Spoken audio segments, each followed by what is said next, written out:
Hello, my friends, and welcome back.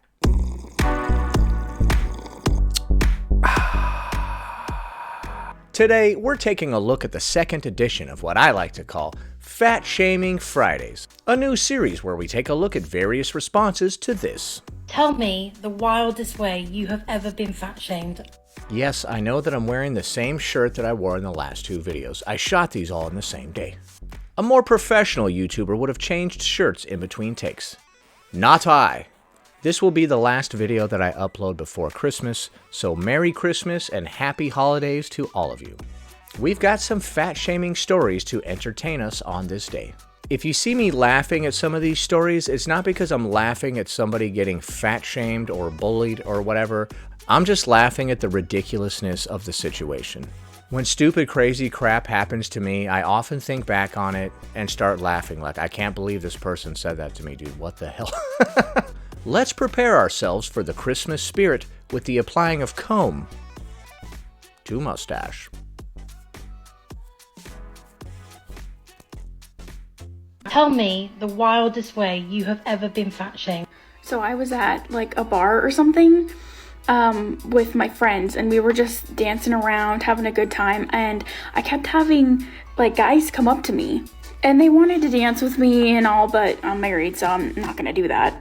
But my friends and I were talking about it afterwards, and one of my friends said, yeah, it's really weird how guys like fetishize plus size women. Translation: I'm confused why all those dudes would like to dance with you instead of me. And I'm not gonna lie, but that really hurt. Your friend was clearly jealous because you were getting more male attention than her. Was it the male gaze that were giving you attention? The G-A-Y-S? Sorry, stupid joke. Why can't plus size women just be pretty? Like, why can't a man just want us because they like how we look? Why does it have to be something creepy or over-sexualized? Plus size women are desirable too. Sounds like your friend is in competition with you. And they didn't like the fact that more dudes were coming up to dance with you than them. Although there is a question to be asked, like, what is the difference between preference and fetish? I would say the difference is having a preference for a certain body type means that you will be attracted to people with that body type, but you'll still be interested in them as a person. When you fetishize somebody, you will be interested in only their body type or their race or whatever it is about them that you're fetishizing. In other words, they'll treat you more like an object if you are their fetish. And often dudes who do fetishize people of a certain type will just see everybody with that body type or that race as attractive, even if it's not necessarily one of the more attractive people from that group. They'll just be like, you're Asian? Oh, wow, that's hot. And you're like, what? Or if he's into larger women or whatever, he'll just keep bringing the topic back to food no matter what you guys are talking about. You're like, yeah, so I'm going to college to get my law degree or whatever. And then he's like, yeah, that's great, but when are we going to eat? When can I watch you eat? I want to watch you eat that food. He gets all intense and weird when it's uncalled for. Yeah, that's cool and everything, but when are we going to watch you eat? I have to watch you eat immediately. Let's go. Next. Tell me the wildest way you have ever been fat shamed. I don't know if I've already talked about this, but here it is. I was leaving work one day, walked out to my car, and I realized I locked my keys in my car. Stupid me did not call my husband. I called USAA for roadside assistance, and they sent out like a third party. It took like 2 hours for them to get there. 2 hours to come unlock your damn car, dude? I would have called somebody else. I should have called my husband. Yeah, you should have. Does your husband have a Slim Jim? So I'm sitting in the lobby and I'm waiting for them to show up. I'm hoping they would text or call, and nothing. And I happened to look outside, and at the furthest end of the parking lot, there was a man in his Mustang convertible just like waving me down. But I didn't realize it was me he was waving down, and the sun was beaming in my eyes, so I couldn't really see. It was like more like a silhouette. Also, you wouldn't expect the mechanic to be driving a convertible. Usually they're driving a truck that has tools in it or something. So I'm out there and I'm like this. I'm trying to see if that's him, if he's trying to get my attention. And the way that he sped from that parking spot to the front of the building and then just came to an abrupt stop, I knew that he was pissed. So he pulls up, he's yelling at me. He was like, "Are you the one that needs help?" And I'm like, "I'm so sorry. I didn't realize you were here for me. Yes, I do need help. My car's right here." Why is he mad? Because he couldn't find you? What? What the hell? He's like, I was waving at you from all the way over there. And you're like, dog, I'm all the way over here. What do you want? And my car was parked by the front door, so whatever. So he's pissed, he's yelling at me because he was waving me down and I didn't do anything. And I'm like, I didn't know you were, here for me. I couldn't really see. I was trying to figure out what was happening. He didn't care. He was pissed. So he wants to know where my car is. I point it out. He grabs his little tool to unlock my car and he walks over and just jams it into my car. It's called a Slim Jim. It goes between the window and the door. Then he takes it out and he does it 3 more times. Yeah, that's how you use it. You're all like, why are you being so rough with my car? He's like, lady, I'm just using the Slim Jim. This is how you do it. And I don't really know how these things work, but I'm pretty sure that's not what you're supposed to do. When someone's using a Slim Jim, it's going to look like this. They slide it down between the window and the door, and then they go like this, keep banging it up. Or unless you have one of those locks that goes side to side, then they'll be banging it to the side. Don't take this motion out of context, okay? Someone's just going to cut that and be like, oh my God, the cynical dude. This was his downfall. So I was like, oh my gosh, wait, what are you doing? He's cursing, he's yelling, he's like, don't you want your car unlocked? You're all like, what are you doing? He's like, lady, I'm using the freaking Slim Jim. Why are you freaking out? And after a few seconds of him cursing at me, I was like, you know what? You're clearly pissed off. You don't want to help. Just leave. He's like, all right, fine. I won't help you get into your car. Boom! And then he just punches a hole right through the glass. And then he pulled his hand back slowly and it was covered in glass and dripping blood. That's what I got scared. Just leave. I'll call my husband. So now he's even more pissed off. And I mentioned that he was in a convertible Mustang because he takes his tool and he throws it into his car, hops in the car, he's turns around, and before he peels off, he yells, why don't you go find a treadmill, you fat bitch, and just peels out of the parking lot. I mean, that is totally don't laugh at that. All right, well, that is messed up, but is that your wildest fat shaming story? That wasn't that wild. He just said find a treadmill and he drove off. That was not nearly as good as the restaurant story that one lady had. Then the next thing you know, the waiter is uppercutting me right out of my chair. Something to know, there were 3 men having a conversation by the front door. Duly noted. So I was humiliated. I called my husband crying. Luckily, one of my coworkers was doing overtime, so she walked out as this guy was peeling off, and she sat with me while I was crying by my car until my husband showed up. That was the very first time anything like that had ever happened to me.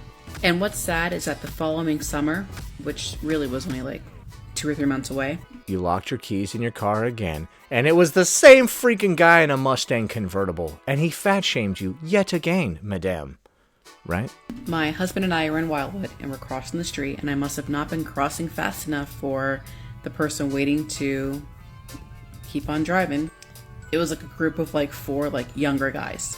And as they finally speed by, they yell, hurry up, you fat bitch, in front of lots more people. So humiliating. All right, well, that is humiliating, and that is horrific. There's nothing hilarious about that. Or is there? No, sorry, that's messed up. No, that's not funny at all. Next. Tell me the wildest way you have ever been fat shamed. I believe for this, I have quite the spicy tale. Ah, you're about to regale us with a very spicy tale. I am intrigued. Let's go. Back when I still lived in Florida, down there they have an amusement park called Busch Gardens. Back when you lived in Florida. Yo, this is happening in Florida? Oh, it's about to get good. It's about to get good, man. It's always popping off in Florida, isn't it? Especially at that damn Busch Gardens. It's pretty fun. It's smaller than Disney World and stuff like that, but it's still large enough to have events and all that, Halloween events and stuff, and it's pretty fun. At this particular point, they had just unveiled a brand new super fast roller coaster that I was quite excited to give a whirl. Did they not allow you on because you were too large? Now, I'd like to let it be known that I'm a bit apprehensive about rides, especially ones where they have the thing that comes up and over and locks down under your chest and you hold onto it like this. You mean all rides? All the good ones are like that. Because sometimes that just don't work for you, boy. Well, while waiting in line, I noticed that this roller coaster is another one of those over the head, lock onto the chest things, and I must admit I'm a little nervous.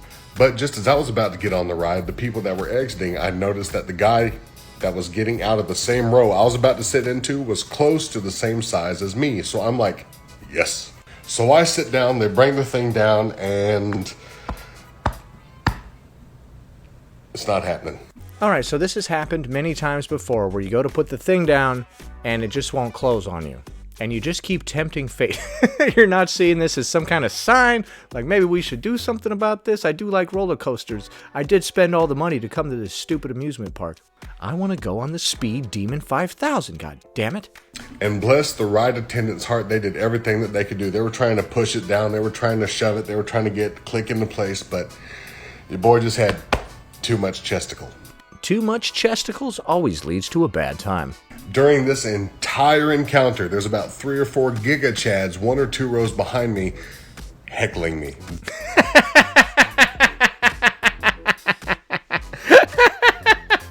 A good old-fashioned heckling. I'm not laughing at your pain, man, but come on. You have to laugh at it now. You have to laugh at the stupidity and predictability of human beings, right? Let me guess. So like, hey, fatty, you can't even fit in the damn ride. Look at you. I don't know if I would go so far as to call them Giga Chads. They were probably teenagers. The entire time. So, finally, they lift the bar and I get up and they escort me over to the employee hallway door so I can do my walk of shame. And one of those Giga Chads pulls off his cute little beaded bracelet, hurls it at me, and hits me in the back of the head. What the hell? All right, bro, let's just clear something up right now. There's no Giga Chad wearing a beaded bracelet, okay?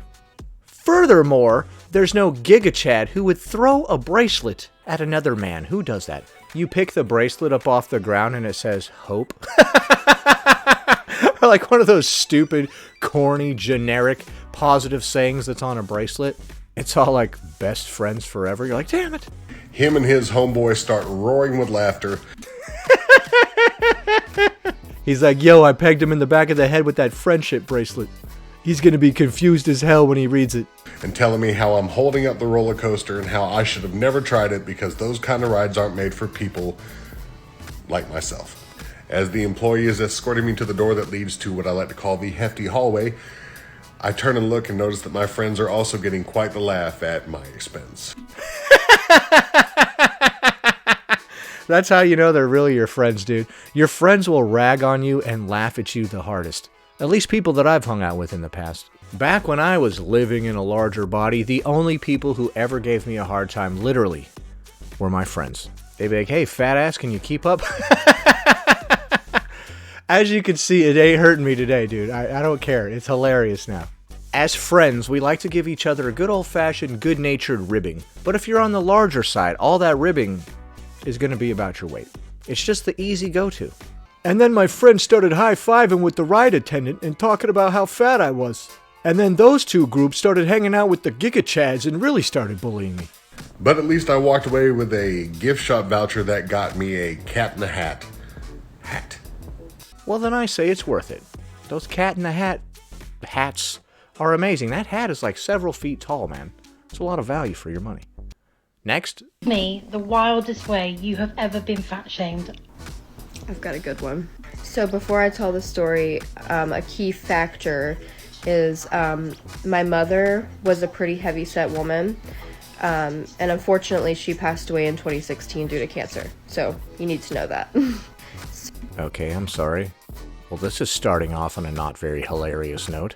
So many moons ago, I was married to my first son's father, and at the time we lived with my family in Florida in a place called Claremont.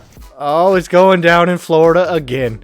That last Florida story was pretty good, so I've got high expectations for this one. And the nearest beach was about 2 hours away at this place called Clearwater. And so his family was going on a beach vacation to Clearwater. You guys are going to the beach in Florida. Are you trying to get all mauled up by a crocodile or something, man? To hell with that. I'm not touching any body of water anywhere in Florida. My son was probably 8 months old, and so we decided we would take a day trip and drive to... That's her kids in the background, not mine. ...to the hotel they were staying at in Clearwater and just spend the day with them, go to the pool, go to the beach, whatever. So there's a lot of backstory to this that I don't want to get too deep into. But basically, to sum it up, my sister-in-law and her boyfriend had been fighting that day, and I knew a lot about that situation that my sister-in-law did not know. Okay, there's a lot of nuance in this story. Nuance. Brought to you by Pepsi. And I was at a point where I was kind of done with her boyfriend. Just some things that had happened. I was over it. So she was asking me questions, and I answered them honestly, which turned out to be stuff that she didn't know. Alright, so what I'm getting from this is that the boyfriend had hit on you previously or done other scandalous things, and you told your sister about it, as you should. And so when we left, didn't say anything to me, but when we left, her boyfriend texted me. So there was a lot of arguing, a lot of name calling on his behalf. I was kind of just laughing at the messages. I'm a pretty unbothered person. You can't really get under my skin, and I think once he realized that, he was like, let me dig deeper. So his insults were just bouncing right off of you, so he decided to pull out the kryptonite card and go after your weight. Dude, you are so dumb. Whatever, dude, I don't give a crap. You're annoying as hell, nobody wants to be around you. Yeah, so what, who cares? Tell me something I don't know. You're fat. Man, I told you I don't give a crap about... How dare you call me that? So he said, you're a fat, ugly bitch just like your mom was. Oh, damn. Damn, son. Oh, my God. Wow, I didn't think we were going to go there. Damn. All right, man, that's crazy. That's a little crazy that he said all that. Holy crap, that's so wrong. And capitalized was to... Oh, bro. Wow, what a piece of crap, that guy. like highlight the fact that my mom's dead, and still didn't really strike a nerve. Like, it's coming from you, my guy. Like, all right, well, you're smarter than he is then. Like, bro, I see what you're trying to do here. You're really trying to get me, which means that I must have really got to you. didn't really bother me. I just thought it was kind of crazy, the lengths that people will go through to try to hurt your feelings. It's like, I would never, but you know. And the thing that gets me is, like, at the time, I was like 165 pounds, which I'm curvy, so that was like a smaller era for me. So you should see me now, boo. Kiss my fat ass, though. Oh, dude, that is completely unhinged. Oh my goodness. But it just shows his desperation, like I said. Like, you must have really got to him to where he tried to pull out all the stops. He's like, you're dumb. You're stupid. You're just like your dumb fat mom or whatever. Like, dude, you are really desperate to try to hurt my feelings. I must have got to you. How does it feel to feel? Because I don't feel shit, homie. Say whatever you want about my dumb mom, you fucking idiot. Sorry, now I'm getting a little unhinged. Man, that one got darker than I expected. I didn't watch these all the way through before I downloaded them and decided to react to them, because I want to be fresh. I want you to see my fresh reaction. Next. Tell me the wildest way you have ever been fat-shamed. This actually happened recently, and I've never wanted to punch someone in the face as much as I have this day. I got my eyebrows waxed and she fucked it up. Anyway, I was at work, working with my sister. A co-worker walks in, who I haven't seen in 2 weeks. And he walks in and he goes to my sister, "Oh, you've lost so much weight. You look fantastic." And I was like, "Yeah, I know, doesn't she?" And then he turns to me and goes, "Oh, and you've gained weight." Dun, dun, dun. I've gained weight. Oh, wow, jeez. Tell me something I don't know. Dude, that's pretty messed up. You were all on the high from your sister's compliment, and then he used that high to just take you down even further. You're like, wow, you're looking really good. Not you, though. You look like trash. Gee, thanks, man. What the hell? My jaw, like, I haven't seen this dude in 2 weeks. And he looks at me and he goes, "Oh, I know what happened. Your sister lost weight and transferred the weight to you." What the hell? What kind of weird bro science is this? Sometimes being straightforward, isn't always the best route. Sometimes you could be a little too straightforward. And you said it's been 2 weeks since he had seen you last. So what, you gained weight in 2 weeks? A noticeable amount of weight? He's like, whoa, you're way bigger than you were last time I saw you 2 short weeks ago. And you're like, what? These words literally came out of his mouth, and he just kept on repeating it as well. Like, he just kept repeating it. Sorry, man, I'm not trying to laugh at your pain or be insensitive. I'm laughing at the ridiculousness of the situation. He just kept saying it. Yeah, so your sister lost weight and she looks great. You look like absolute trash. You have gained weight. Gee, thanks for being a total douche and telling me about that. Can we order what we're going to order from the menu now? All right, fine. But I must inform you that you've gained weight. All right, man, I heard you the first time. Can we talk about something else? How is everybody doing? I'm doing pretty good. Except for the fact that you've gained weight. You didn't just leave it there. I had to look at my sister and I said, through my eyes. I said it through my eyes. But You said it through your eyes. All right, well, how about next time you say it with your mouth? So this guy learns his lesson. If somebody says rude stuff to you, call them out on it. Don't just give them some kind of look, man. I have to leave this room right now, otherwise we'll be performing an exorcism. We need to leave right now, otherwise I'll have to perform an exorcism. Why, did his head start spinning around in circles? Did your head start spinning around in circles? Do you have powers? Alright, so not all of these stories are going to be hilarious. Some of them are just going to be terrible. I'll try to laugh at the ones that are terrible anyway, though, to keep this sucker upbeat. Anyway, that about does it. Thanks for watching, commenting, liking, and subscribing. And I'll see you in the next one.